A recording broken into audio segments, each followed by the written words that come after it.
Magandang araw mga kabugis, ako muli si Lito at welcome kayo sa akin channel Mariaris Garden. Ang i-share ko naman po sa inyo ngayon yung apat na variety ng talong na rare pa at napakasipag mamulaklak. Sulit na alagaan yung apat na variety na ito ng talong. Unahin natin itong white tanglong. Tingnan nyo ang bulaklak niya, napakarami. Alam niyo itong bulaklak niya, ito yung luma niya. Ayan, hindi pa nalalaglag yung mga luma. Makita nyo, mapansin nyo, ito yung mga luma.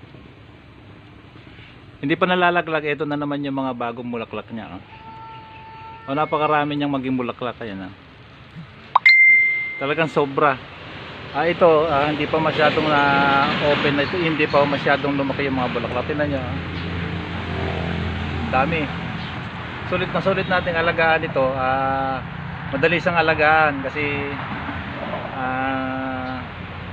lagi siyang namumulaklak kasi ang mahirap alagaan yung madalang mamulaklak. Ito kasi sobrang dalas mamulaklak, hindi humihinto. Makita nyo, ito yung luma niya. Ito matagal na ito dire-diretso yung pamumulaklak niya.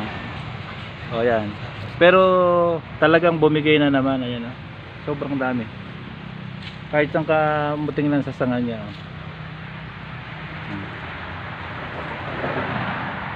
Yan ang mga variety ng talong na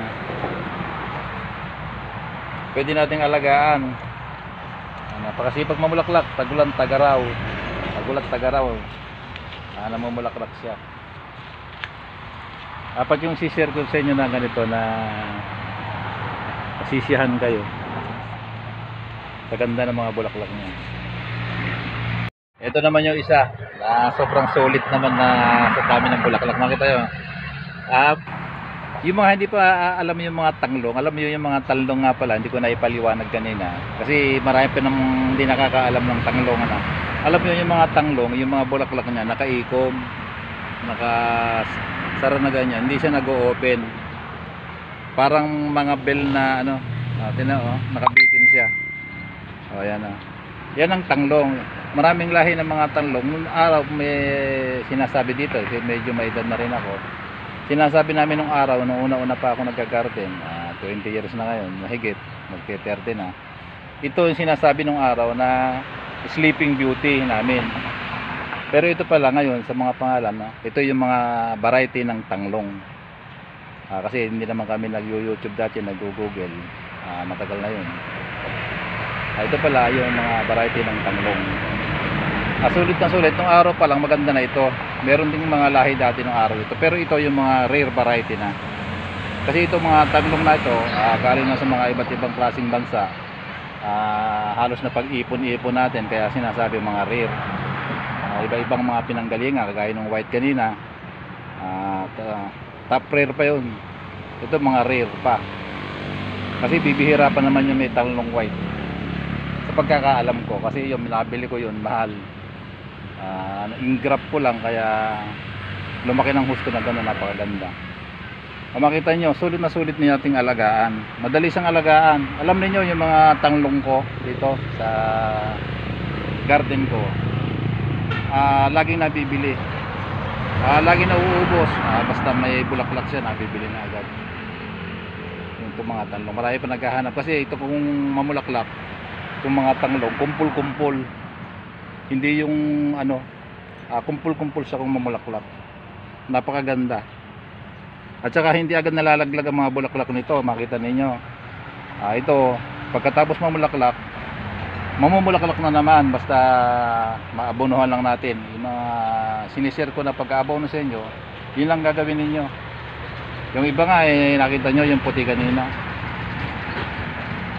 hindi pa nalalaglag yung luma niya, punong-puno na naman ng bulaklak. Ayan, may dalawa pa ako si-share sa inyo. Maganda na iganyan. Naman yung red tanglong. Ayan, ganyan sa kaganda parang yung magtatangerine yung mga bulaklak niya. Ayan ito rooted dito. Napakaganda.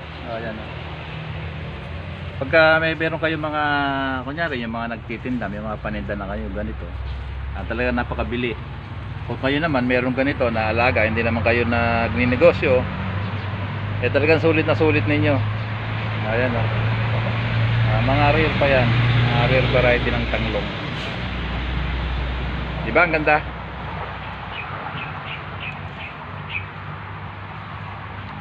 Lahat mayroon, no? Lahat ng dulo niya mayroon. Eh, meron malalaki, nag-uumpisa na naman yung iba. Ito, mga bago na ito. Di ba? Ito, tingnan nyo, mga bago. Ganda.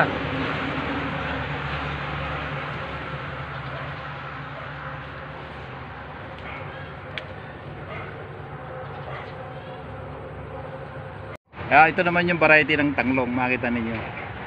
Talong yelo. Talong yelo. Sabi ko, hindi lahat pala ng binibidyo ko sa inyo, 4 na talong, di ba? Ibig ko sabihin ito, yung talong yelo. Nakita nyo mahabang sa kanya kasi mother plant yung ginawa ko dito. Naka-plastic siya dati, pero pinakapit ko na siya sa lupa kasi mabili ito. Ginawa ko na siyang mother plant kaya nakahiwalay dito, hindi na siya nakapat.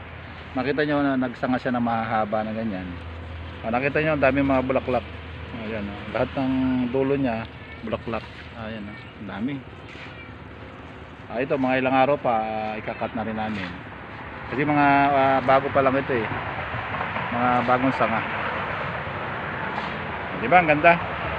Sulit na sulit. Itong mga talong na to, yung 4 na tanglong na to na variety na pinakita ko sa inyo, ito yung mapakaganda kasi meron pa kami isang tanglong, hindi ko na sasabihin ko anong siya yung kulay niya.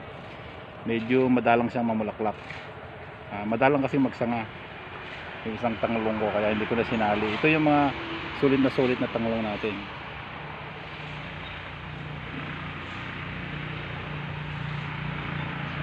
Balik ulit dito tayo sa tanglong natin, talong na violet, kasi ito yung lagi ko binibidyo sa inyo, natutuwa ako dito, napakaraming mamulaklak. Kasi ito na parang dagdagan ko na yung kwento ko, parang na bonsai ko na siya. Nakalagay na sa sapat na ganyan, bonsai pot. At saka i-trim siya ng gusto. Saka ito hindi naman masyadong tinitrim, talagang bumibilog yung mga niya. Pero kung minsan may mahahaba din siya na gano'n, kaya lang inaagad ko siya na kinakat, kaya naging form ng ganyan. Ang ganda, di ba?